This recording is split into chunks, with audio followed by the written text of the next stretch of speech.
사랑하는 이글스필드 가족 여러분, 2월 19일 금요일 아침입니다. 오늘도 우리 주님의 선하신 손길이 여러분 모두와 함께하는 복된 하루가 되시기를 소망합니다. 오늘 우리가 함께 나눌 하나님의 말씀은 누가복음 16장 1절에서 13절까지입니다. 누가복음 16장 1절에서 13절까지입니다. 제가 말씀을 읽겠습니다. 또한 제자들에게 이르시되 어떤 부자에게 청지기가 있는데 그가 주인의 소유를 낭비한다는 말이 그 주인에게 들린지라. 주인이 그를 불러 이르되 내가 네게 대하여 들은 이 말이 어찌 됨이냐. 네가 보던 일을 셈하라. 청지기 직무를 계속하지 못하리라 하니, 청지기가 속으로 이르되 주인이 내 직분을 빼앗으니 내가 무엇을 할까. 땅을 파자니 힘이 없고 빌어먹자니 부끄럽구나. 내가 할 일을 알았도다. 이렇게 하면 직분을 빼앗긴 후에 사람들이 나를 자기 집으로 영접하리라 하고, 주인에게 빚진 자를 일일이 불러다가 먼저 온 자에게 이르되 네가 내 주인에게 얼마나 빚졌느냐. 말하되 기름 100말이니이다. 이르되 여기 네 증서를 가지고 빨리 앉아 50이라 쓰라 하고, 또 다른 이에게 이르되 너는 얼마나 빚졌느냐. 이르되 밀 100석이니이다. 이르되 여기 네 증서를 가지고 80이라 쓰라 하였는지라. 주인이 이 옳지 않은 청지기가 일을 지혜 있게 하였으므로 칭찬하였으니, 이 세대의 아들들이 자기 시대에 있어서는 빛의 아들들보다 더 지혜로움이니라. 내가 너희에게 말하노니 불의의 재물로 친구를 사귀라. 그리하면 그 재물이 없어질 때에 그들이 너희를 영주할 처소로 영접하리라. 지극히 작은 것에 충성된 자는 큰 것에도 충성되고, 지극히 작은 것에 불의한 자는 큰 것에도 불의하느니라. 너희가 만일 불의한 재물에도 충성하지 아니하면 누가 참된 것으로 너희에게 맡기겠느냐. 너희가 만일 남의 것에 충성하지 아니하면 누가 너희의 것을 너희에게 주겠느냐.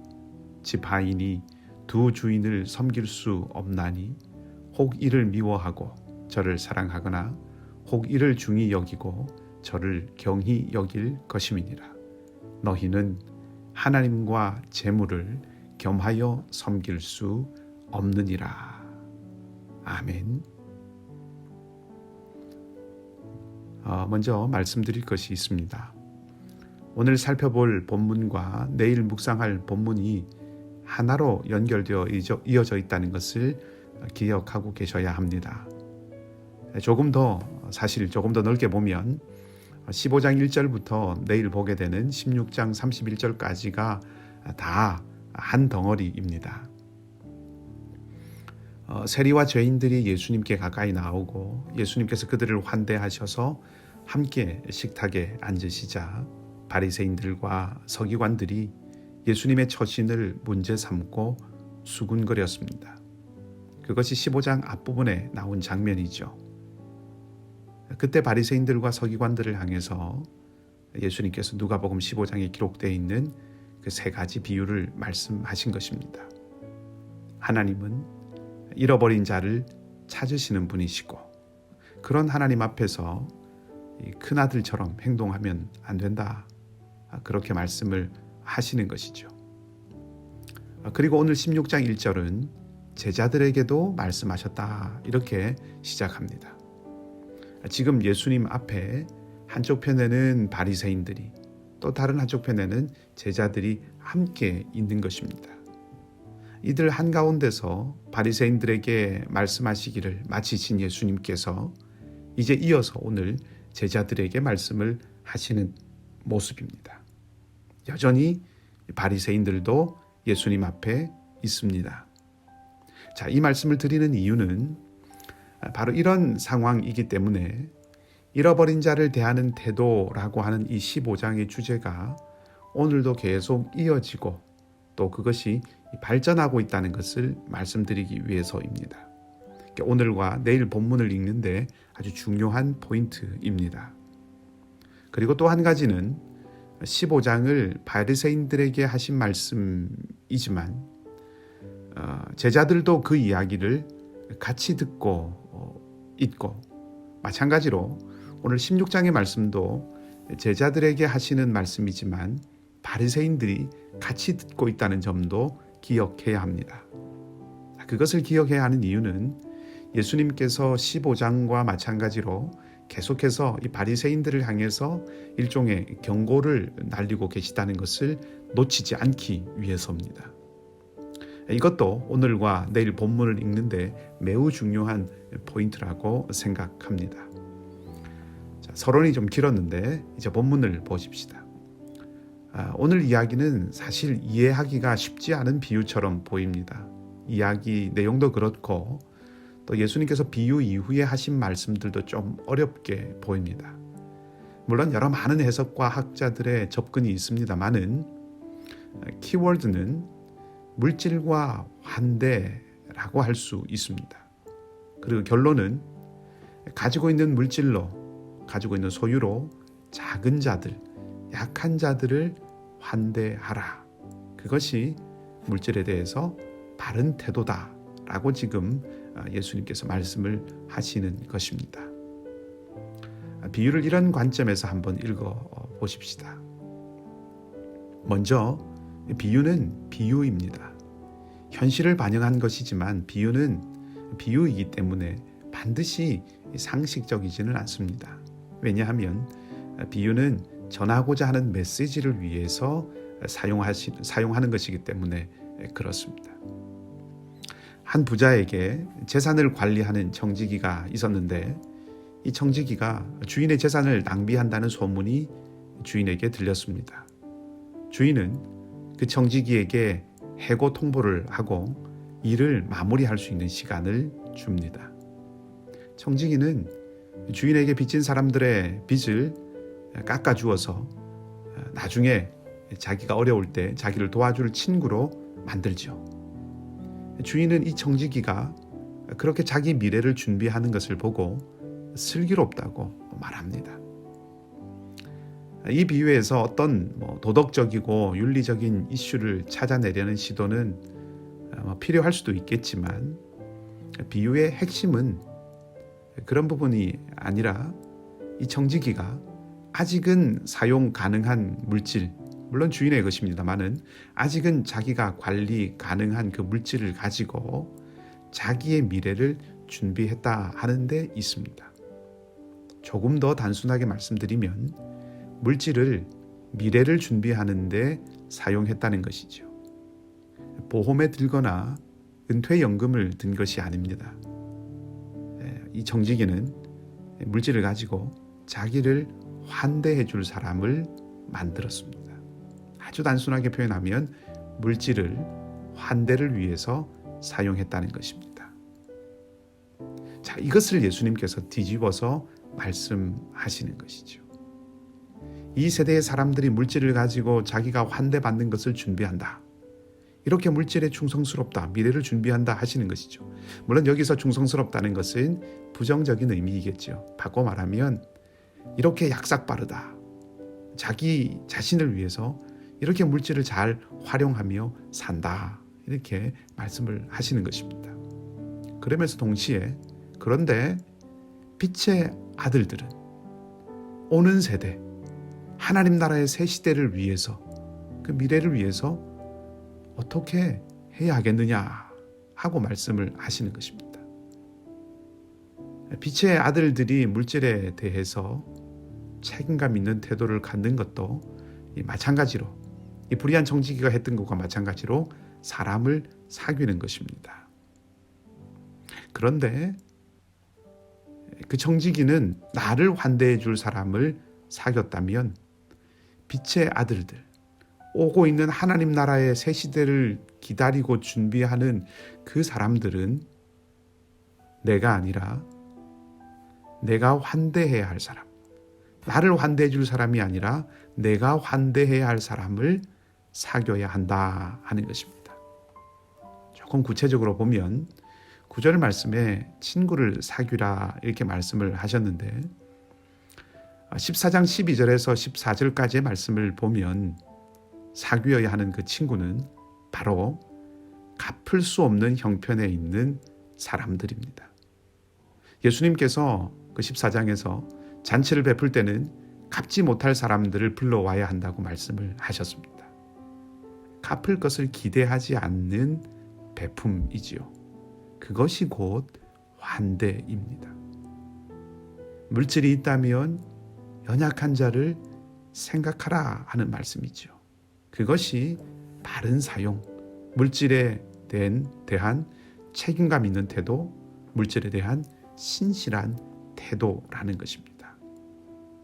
그런데 바리새인들은 그렇게 하지 않는다고 지금 제자들에게 말씀해 주시는 것입니다. 바리새인들은 친구를 사귀지 않는다. 아니, 비슷한 부류의 사람들은 친구로 사귀었겠죠. 그러나 예수님께서 말씀하시는 진정한 그 친구를 사귀는 그런 모습을 보이지 않는다 하는 거죠. 바꿔 말하면 궁핍한 자들을 생각하지 않는다는 말씀입니다. 앞에 말씀드렸던 것처럼 물질에 대해서 바른 태도를 갖고 있지 못한 사람들이라고 말씀하시는 것입니다. 충성스럽지 못하고 신실하지 못한 사람들입니다. 자, 그렇게 말씀하시면서 이 바리새인들을 향해서 예수님께서 쐐기를 박으시죠. 하나님과 물질은 함께 섬길 수 없다. 무슨 말씀입니까? 바리새인들은 하나님을 섬긴다고 하지만 이 바리새인들이 가난하고 궁핍한 사람들을 대하는 태도를 볼 때 이 사람들은 사실은 하나님을 섬기는 것이 아니라 물질을 섬기는 자들이다, 이렇게 말씀하시는 것입니다. 물질에 대한 불의한 태도, 옳지 못한 태도를 가지게 되면 물질이 사람을 지배하는, 사람의 물질에 지배당하는 종이나 노예같이 되고 만다는 것을 하나님과 물질을 함께 섬길 수 없다라고 하는 말에서 우리가 알 수 있고, 그렇게 본다면 물질에 지배를 당한다는 말은 낮은 지위에 있는 사람들, 내 교제권 밖에 있는 사람들, 궁핍한 사람들, 이런 사람들을 외면하고 산다는 것을 말해줍니다. 자, 아무튼 바리새인들을 향한 이런 예수님의 말씀에 대해서 바리새인들이 어떤 반응을 보였는지, 그리고 그 반응에 대한 예수님의 말씀은 또 무엇인지, 그것은 내일 본문을 통해서 알 수 있습니다. 오늘 본문의 이야기를 통해서 한 가지만 말씀드리려고 합니다. 적어도 오늘 본문에서는 예수님께서 분명하게 말씀하시고 계십니다. 우리에게 주신 것들, 특별히 물질은 연약한 이들을 환대하라고 주신 것이라고 말씀하십니다. 그렇게 사용될 때 우리가 하나님을 섬기는 자라는 정체성을 잃어버리지 않는다라고 말씀하시는 것입니다. 그렇게 사용할 때, 그렇게 물질이 사용될 때 우리는 탐욕에 빠지지 않을 수 있습니다. 그런 의미에서 나눔은 선택이 아니라 필수입니다.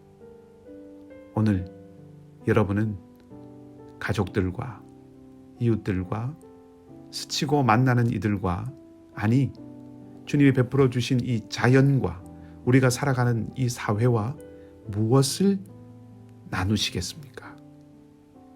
이 질문에 스스로 한번 답해 보시기 바랍니다. 프랑스 남부의 떼제 공동체에서 불리는 찬양 가운데 아주 간결하지만 이 정신이 담겨 있는 귀한 찬양이 있습니다. 그 찬양의 가사는 이렇습니다. 사랑의 나눔 있는 곳에 하나님께서 계시도다. 오늘 여러분이 계신 곳이 하나님이 계시는 자리가 되기를 원합니다.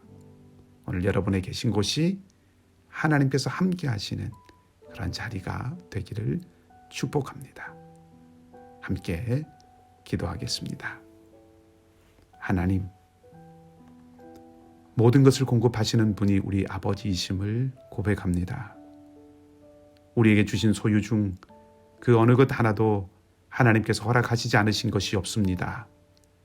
마땅히 우리가 믿음직하고 충성스러운 청지기로 살아갈 수 있도록 저희를 지혜롭게 해 주시옵소서. 참 하늘의 지혜를 구합니다. 소유와 물질이 우리를 지배하는 주인이 되지 않도록 우리를 붙들어 주시기를 원합니다. 불의의 제물로 친구를 사귀라는 예수님의 말씀은 내게 베풀어 주신 것들로 이웃과 나누며 살고 배고픈 이를 먹이고 헐벗은 이를 입히며 갚을 수 없는 약한 이들을 향해서 값없이 베푸는 환대의 삶을 살아가는 도전임을 기억해 봅니다. 정말로 우리에게 필요하고 있어야 하는 그만큼의 일용할 양식이 얼마만큼인지를 우리가 알게 하시고 그것을 구하게 하시며 기꺼이 내 손을 펴서 나누게 하셔서 탐심의 우상 숭배에 빠지지 않고 참으로 하나님을 주인으로 섬기는 삶이 되게 하여 주시옵소서. 하나님, 동시에 우리가 살아가는 이곳에 또 우리 공동체 가운데 여전히 궁핍함과 경제적인 또 사회적인 도전 앞에서 힘겨워하는 이들이 있습니다. 우리의 손이 미치지 못한 숨겨진 연약한 이들도 있습니다.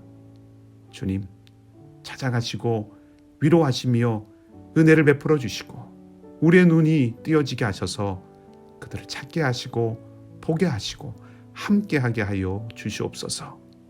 병약한 우리 교우들, 마음이 무겁고 삶의 형편이 어려운 이들, 주님께서 오늘도 소망의 빛으로 함께해 주셔서 새 힘을 얻고 일어서는 하루가 되게 하여 주시옵소서.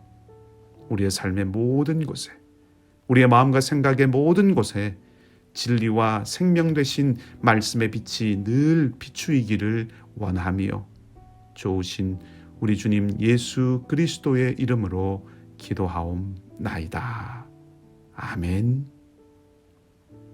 말씀을 생각하시면서 각자 기도하시고 오늘도 믿음으로 승리하는 하루가 되시기를 소망합니다.